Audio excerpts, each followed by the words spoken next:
Salut Gauthier. Salut Nico. Salut à tous, de retour sur Radio Blog NHL pour les championnats du monde de hockey où on connaît les trois équipes sur le podium puisque c'était la grande finale et la petite finale qui se déroulaient aujourd'hui. Oui, alors on commence avec la petite finale qui allait décider qui allait obtenir la médaille de bronze. Ce match donc opposait la Russie qui jouait à domicile contre la Suède. Et ce sont les Russes qui se sont imposés sur le score de 3 buts à 1 et qui donc obtiennent cette médaille de bronze. Oui, on rappelle que les Russes avaient été éliminés en demi-finale en prolongation sur un petit score 2 à 1 contre la Finlande, mais ils se sont bien rattrapés en obtenant cette médaille de bronze face à une équipe de Suède qui elle s'était inclinée face au Canada. Donc durant ce match, on peut noter la bonne performance de Alexander Frolov, le joueur des Los Angeles Kings, qui a effectué une passe et un but durant ce match, donc qui a bien contribué à la victoire de son équipe. Et enfin, la grande finale. La grande finale qui opposait le Canada à la Finlande. Donc tu l'as dit, le Canada s'était débarrassé de la Suède en demi-finale. Les Finlandais s'étaient débarrassés de l'équipe qui joue à domicile, donc la Russie. Et ce match a tenu toutes ses promesses. Beaucoup de buts, 6 buts. 4 pour le Canada, 2 pour la Finlande. C'est donc les Canadiens qui obtiennent cette médaille d'or.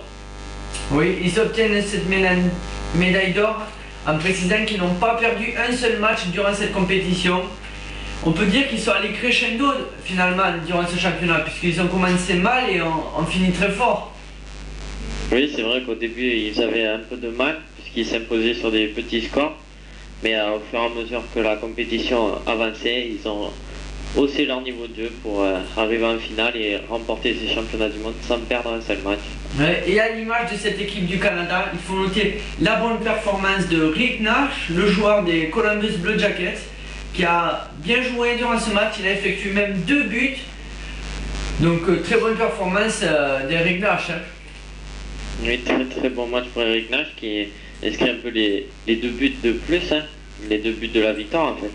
Ouais, donc une équipe du Canada qu'on ne disait pas forcément favorite puisqu'il manquait de bons éléments, mais finalement elle a été présente. Hein. Oui, elle a été très présente, donc elle remporte ses championnats du monde. Ouais, donc il ne la remporte jamais par hasard. Donc finalement on connaît le podium. Premier le Canada, deuxième la Finlande et troisième la Russie. Oui, et la Suède qui obtient, on peut dire, la médaille chocolat. Oui, un peu. Puis on rappelle qu'à... Oui. C'était eux les tenants du titre et ils n'ont pas réussi à obtenir une médaille cette année.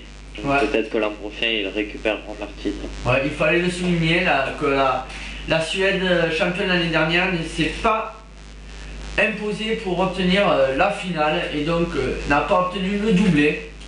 Donc voilà, on était heureux de vous présenter ces championnats du monde de hockey en Russie. C'était Nicolas et Gauthier sur Radio Blog NHL.